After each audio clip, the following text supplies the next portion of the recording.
ನೇಹಾ ಹಿರೇಮಠ ಅವರ ಒಂದು college campus ನಲ್ಲಿ ಹಾಡು ಹಗಲೇ ಒಬ್ಬ ಮುಸ್ಲಿಂ ಮತಾಂಧ ಹುಡುಗ ಒಂದು ಅಮಾನುಷವಾಗಿ ಆ ಹೆಣ್ಣು ಮಗಳ ಮೇಲೆ ಬರ್ಬರವಾಗಿ ಒತ್ತು ಕೊಲೆ ಮಾಡುವಂತದ್ದು ಘಟನೆ ಹುಬ್ಬಳ್ಳಿಯಲ್ಲಿ ನಡೆದಿದೆ. ಇವತ್ತಿನವರೆಗೂ ಈಗಿನವರೆಗೂ ಅವರು ಸಹ ಕಾಂಗ್ರೆಸ್ ಪಕ್ಷದ ಕಾರ್ಪೊರೇಟರ್.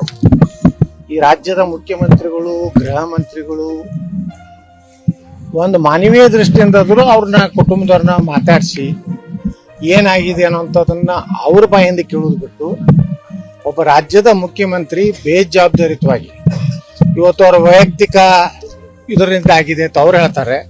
ಗೃಹ ಮಂತ್ರಿ ಹೇಳ್ತಾರೆ ಇದು ಅವ್ರವ್ರ ಪ್ರೀತಿಸಿದ್ರು, ಅವ್ರವ್ರ ಜಗಳ ಇದೆ, ಅದು ಆಕಸ್ಮಿಕ ಘಟನೆ ಅಂತ. ಈ ಗೃಹ ಮಂತ್ರಿಗಳು ಇವ್ರಿಗೇನಾದ್ರು ಮಾನ ಮರ್ಯಾದೆ ಇದೆಯಾ? ಪಕ್ಷದ ಕಾರ್ಪೊರೇಟರ್ ಮಗಳಿಗೆ ನೀವು ಸುರಕ್ಷತೆ ಕೊಡ್ಲಕ್ಕಾಗೋದಿಲ್ಲ.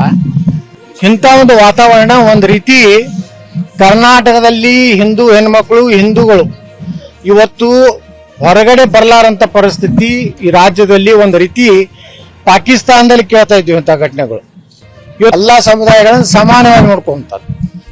ಅದನ್ನು ಬಿಟ್ಟು ಇವರು ಒಂದು ಕೋಮಿನ ಪರವಾಗಿ ಮತ್ತು ಪಾಪ ಹೆಣ್ಮಗಳ ಬಗ್ಗೆ ವ್ಯವಸ್ಥಿತವಾಗಿ ಸಾಮಾಜಿಕ ಜಾಲತಾಣಗಳಲ್ಲಿ ತಪ್ಪು ಅರ್ಥ ಬರುವಂತ ರೀತಿಯಲ್ಲಿ ಆ ಹೆಣ್ಮಗಳು ಒಂದು ವೇಳೆ ಲವ್ ಜಿಹಾದ್ ಅಥವಾ ಪ್ರೀತಿನೇ ಮಾಡಿದ್ರೆ ಆ ಹೆಣ್ಮಗಳು ಯಾಕೆ ಓಡಿ ಹೋಗ್ತಿದ್ರು? ಆ ಹೆಣ್ಮಗಳು ಯಾಕೆ ಈ ಬಲಿ ಆಗ್ತಿದ್ರು?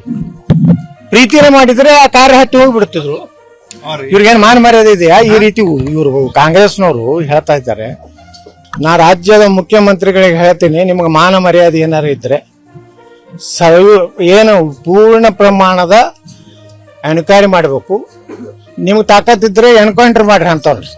ಮಾಡದಿದ್ರೆ ನೀವು ಮುಖ್ಯಮಂತ್ರಿಯಾಗಿ ಈ ರಾಜ್ಯದಲ್ಲಿ ಇರ್ಲಿಕ್ಕೆ ನೀವು ಅರ್ಹತೆ ಇಲ್ಲ ಅನ್ನುವಂಥದ್ದು ಮಾತು ಹೇಳ್ತೀನಿ.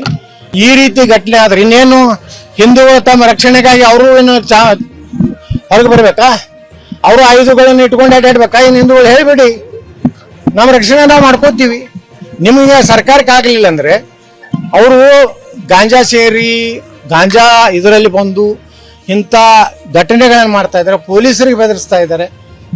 ಒಬ್ಬ ಪೊಲೀಸ್ ಗಾಂಜಾ ಸೇರೋದನ್ನ ಹಿಡಿದ್ರೆ ಏಲ ನಿನ್ನ ಮನಿ ನೋಡಿ ನಾನು ನೋಡ್ಕೋತೀನಿ ಅನ್ನೋಷ್ಟು ಮುಸ್ಲಿಮರಿಗೆ ಇವತ್ತು ರಾಜ್ಯದಲ್ಲಿ ಧೈರ್ಯ ಬಂದಿದೆ.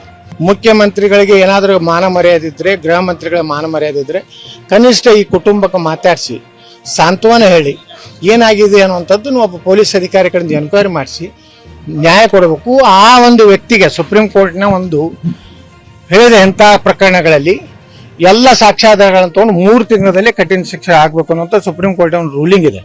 ಅದಕ್ಕೆ ನಾನು ರಾಜ್ಯ ಸರ್ಕಾರಕ್ಕೆ ಈ ಉಡಾಫೆ ಉತ್ತರ ಕೊಡೋದನ್ನು ಗೃಹ ಮಂತ್ರಿ ಬಿಡಬೇಕು. ತಕ್ಷಣ ಅವ್ರ ಮ್ಯಾಗೆ ಆಕ್ಷನ್ ಆಗಬೇಕು. 3 ತಿಂಗಳಲ್ಲಿ ಈ ವ್ಯಕ್ತಿಯನ್ನ ಗಲ್ಲಿಗೇರಿಸುವಂತ ಕೆಲಸ ಮಾಡದೇ ಇದ್ರೆ ರಾಜ್ಯದ ಜನ ನಿಮ್ನ ಕ್ಷಮೆ ಮಾಡೋದಿಲ್ಲ ಅಂತ ನಾ ಈ ಸಂದರ್ಭದಲ್ಲಿ ಹೇಳಿದ್ದೆ.